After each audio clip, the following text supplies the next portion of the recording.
Look at you down the corner sequence.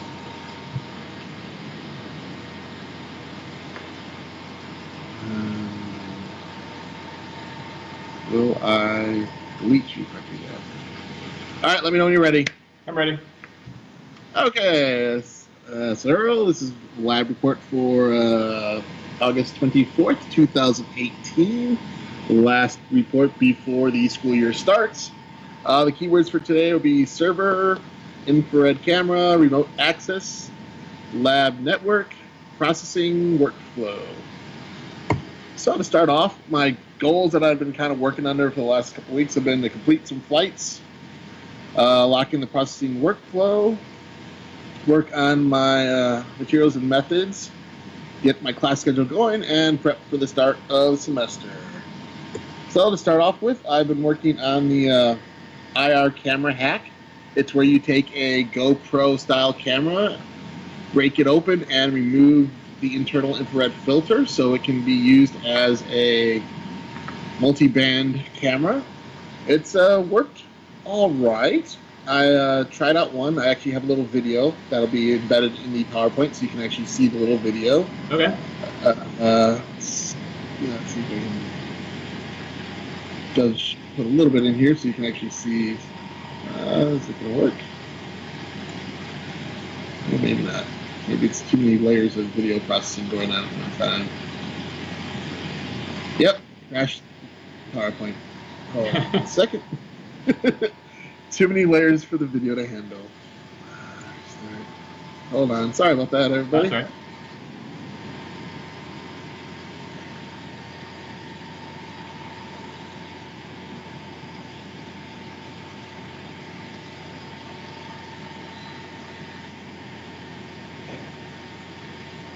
Let's go back in. Okay, let's go back to that. So there is an embedded little video showing some of the stuff I've been doing with that. It does seem to be working. It seems to be recording across the bands. The infrared seems to be spread out across the other bands, so I'm working on a way to filter out the red, green, blue. Okay. I've tried using some of the individual filters. I just have to get some better ones to work on it. There is a thing called neutral density filters, which filter out all wavelengths equally. I'm just not sure how they filter out infrared, if that's included in the filtering. There was some that are supposed to be coming in. I think they're on back order or something, but that should probably be in my next report if I get a chance to do it. Watch the video, see some more about it. Here are some images from it. This is from one of those little order online infrared cams, like little nanny cams you can put in things and see it. That is the LiDAR, and you can actually see the scanning beams of the LiDAR because they do operate in the near-infrared spectrum. So you're actually seeing the infrared beams reflected on the back of the case.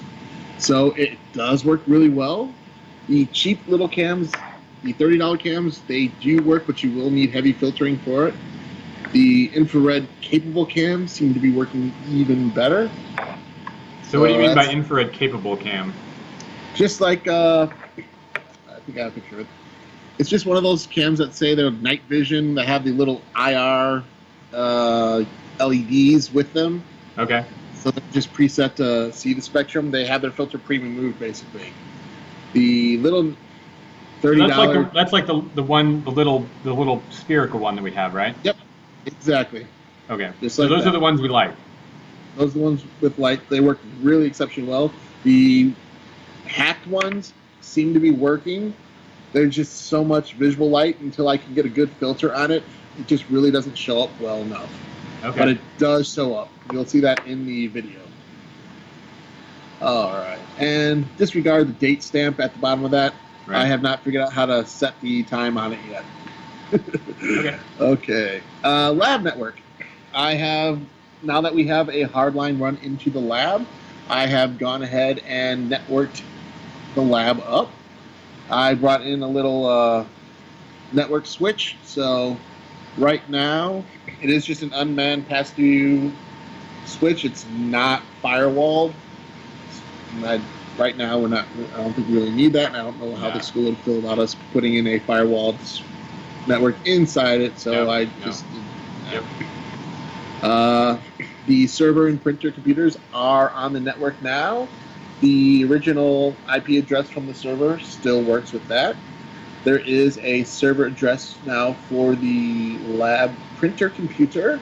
I'll send that out in private correspondences. I just don't want to put that into the PowerPoint.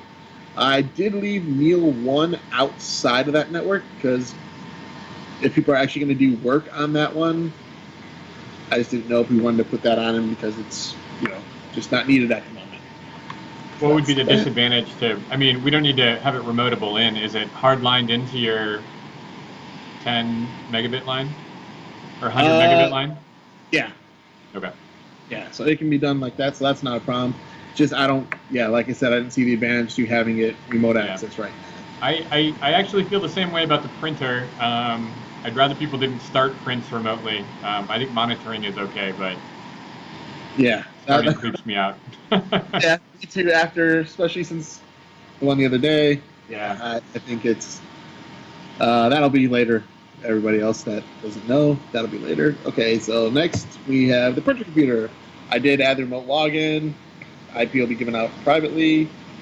It is under the Pix4D login, so everybody should know how to do that.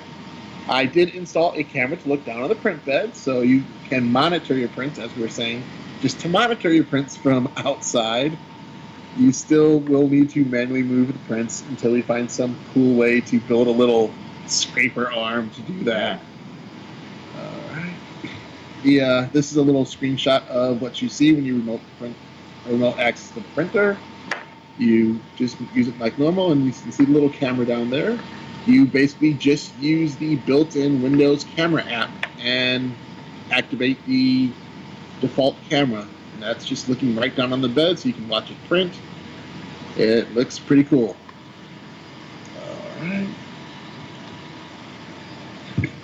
Alright.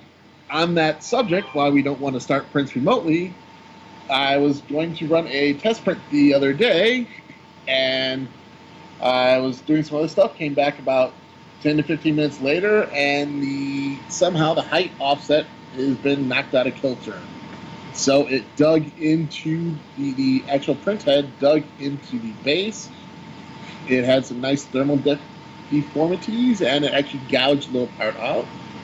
Thankfully, Dr. Pingle had left his old print bed here, and so I was able to swap it out. There is still a slight depression in the new print bed, but compared to what we would have had originally, it's not a problem. I will need to recalibrate and run a new test print on that whenever I have time to spare. Okay. Next. Do you have any idea, can you go back one? Do you have any idea why that happened? How that offset got off? I don't know. It was one of those situations where I came in, the computer had blue screen to death itself, apparently. I came in to do something, so I basically turned it off, restarted it again, and I am not sure. I don't know if somehow it bumped itself. That's why I'm gonna check out when I try and recalibrate it again. So yeah, I don't know. There's something wrong with that old machine, that print computer. The USB in particular seems dicey, and I never did figure out what was the problem with it. But if Neil 1 is not getting used very much, one strategy might be to just make Neil 1 a print computer. Yeah, I can do that. Find a nice long USB cord and plug that in. That should work. Okay, so yeah, that's actually me just replacing it. So it was really easy, actually. I was very happy. 4 little hex screws, popped it out, and popped it right back in with 2 connectors. Yeah, that printer is nice. It's pretty modular. Took all about 5 minutes to change it. Yeah. So, okay. Now, going into my stuff. I have completed the Leaf On flights for 3 out of my 4 sections. The Knolls are completely done. That's the upper left-hand image. The Kensington Point area, which is actually the lower right-hand area, and the historic Southern District is the lower left-hand image. Can you make, I made a note in the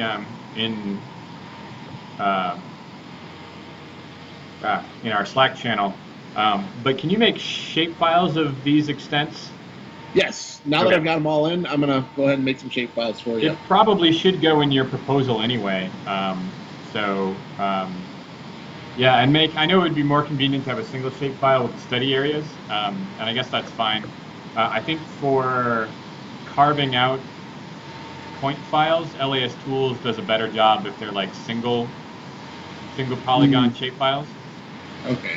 So, however you want to do it, but yeah, let's try to get that for next week. All right. That's the list. Yep. Shape files for next week.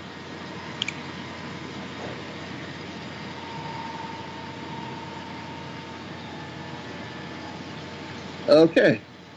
So yeah, I'm actually very pleased with how the Leaf on flights have come. If you just look at the sparse DEMs, you can really see the trees popping out. Cool. It's a huge difference between the leaf off and leaf on. That's later. That'll be a point later in the slideshow. Going on, my processing workflow has, I think, solidified into a really good form. And now that we realize you can actually run multiple Pix4D processes simultaneously, it has sped up the processing completely. What would have taken me a week to complete, just doing one of each of these sections, I've literally redone all 3 areas in this last week and a half. All right, great. So, and you're finding the same thing too with Rapid, huh? Rapid seems to be better. Rapid does not seem to be making much difference. Okay. It's coming out fairly well. So I have been rerunning all of stage 1 at the Rapid with the leaf off sections using the Rapid, just because I wanted to match them a little bit better. Oh, a problem I did not put in here was we were having differences in elevations in my point clouds. So I've started by going back and finding the LiDAR elevation of each one of my launch points, and then using the AGL flight height as programmed into it as my batch altitude for the processing. So instead of having a bunch of different heights, which we're not quite sure why, Dr. Pingle and I were talking that it may have something to do with maybe the geoid difference, but it's still just way too off. I have not figured that one out yet, so question for the forums I'm looking at. So I'm trying to get the single, what should be true elevations for them, and that has made the secondary and tertiary processing tons easier because they're all at the actual same flight height, so the ground levels are coming out much better. The overlaps are working so much better. The actual subsection mergings are going a lot faster and a lot smoother. So that was a very good thing to try to do. For my leaf on section, I have those 3 sections completed up to the point cloud stage, which is very nice. Let's see, go on. I got some images in here. Yep. The second stage, once I get them processed through Pix4D, I am using Cloud Compare to do some point meshing or cloud meshing. I use the colored decaled LiDAR that Dr. Pingle created as my base reference layer. And my process is I'm dropping in my leaf off layer first, because they're the sparsest, hardest ones to work with, and that's basically where I'm building my model up from.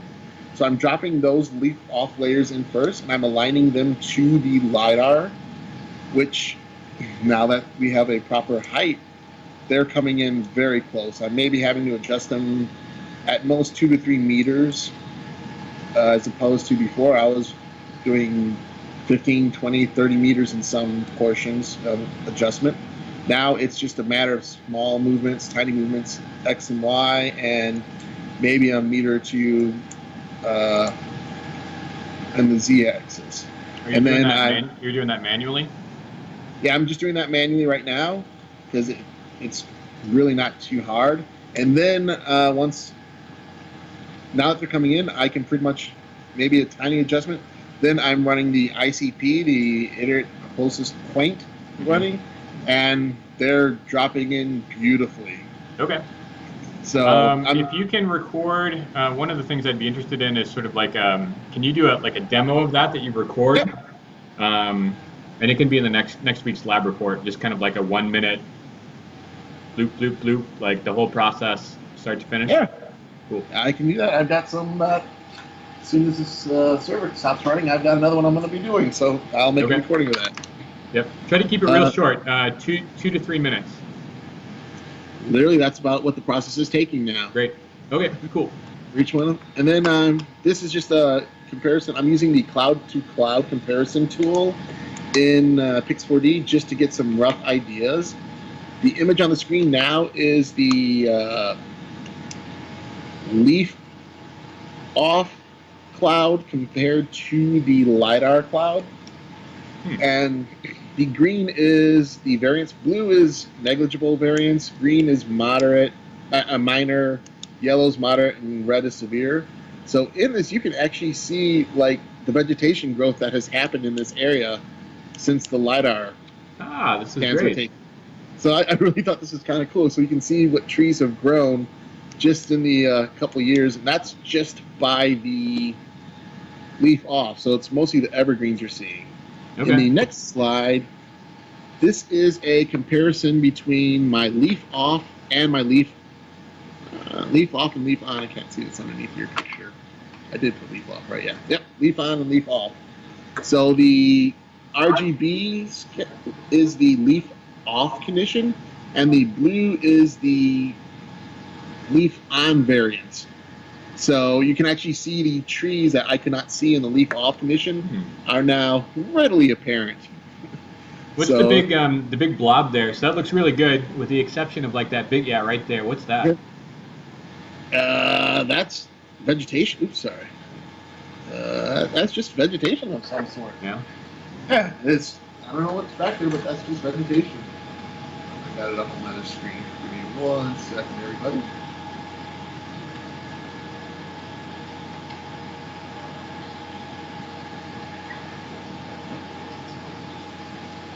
That's going to my.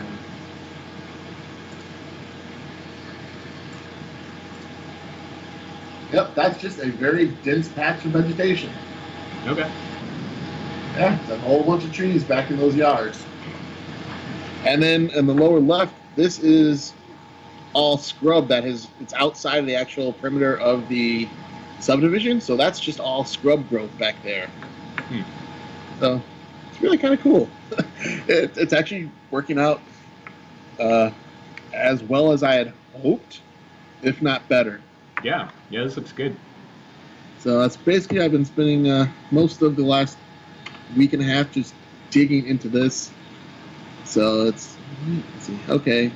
There was one problem that it took some time for me to figure out, and it's just a design of Cloud Compare. When you drop a layer in, and I've been dropping my LiDAR was my primary layer, the Cloud Compare designs a global shift parameter. So how it's taking that data and applying it to its internal grid system. Right. When you put that in there, and then you start dropping more files in, it can match that shift, that augment shift. But when you shut Cloud Compare down, even if you save your bin, your files together, it does not remember that shift. Okay. It remembers the internal shift, but it does not have that set for any new additions. There was actually a very simple fix for that I found. There is a file within your Pix4D, not Pix4D, your Cloud Compare program file called Global Shift Template.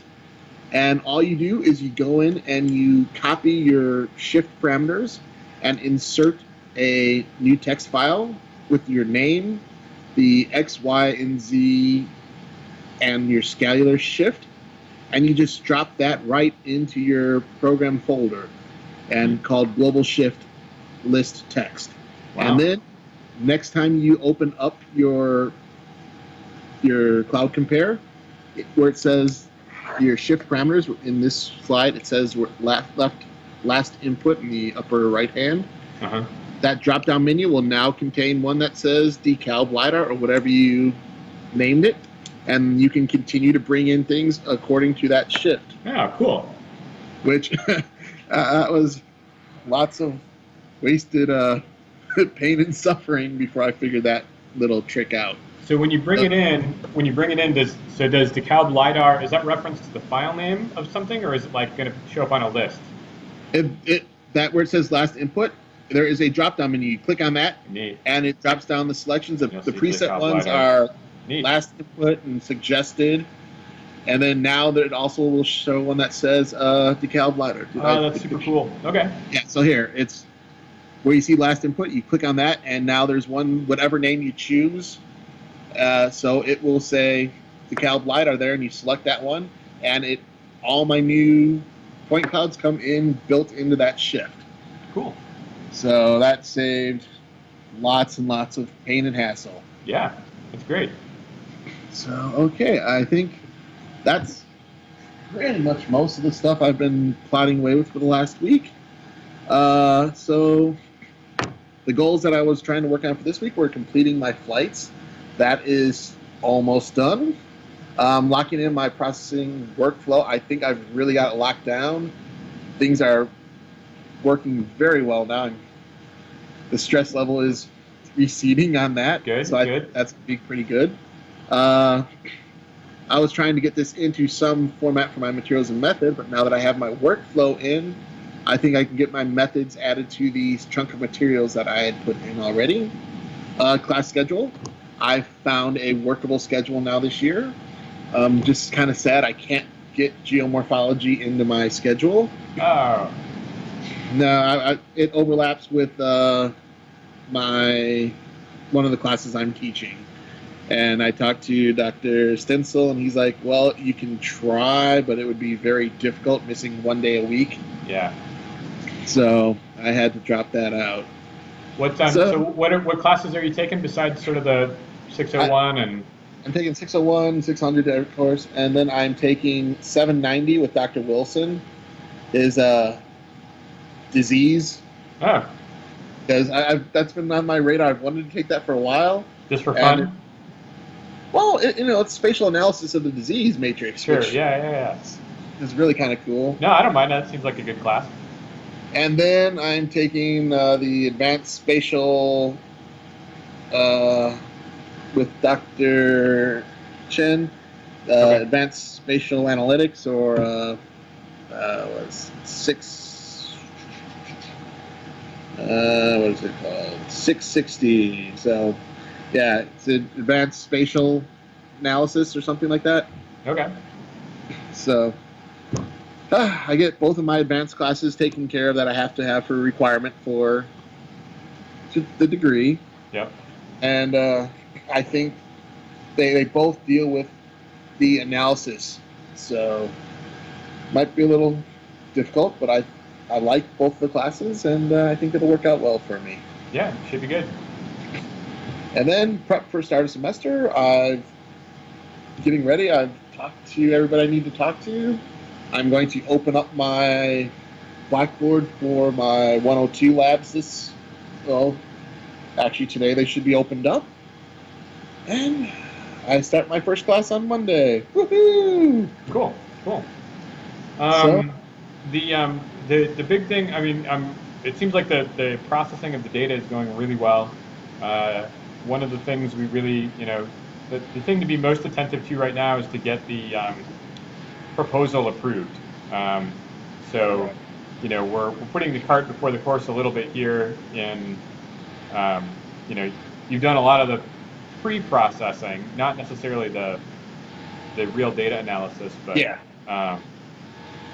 So we just want to, that's got to be a big priority. I'd feel a lot better if we could knock out that committee meeting within the next 3 to 4 weeks.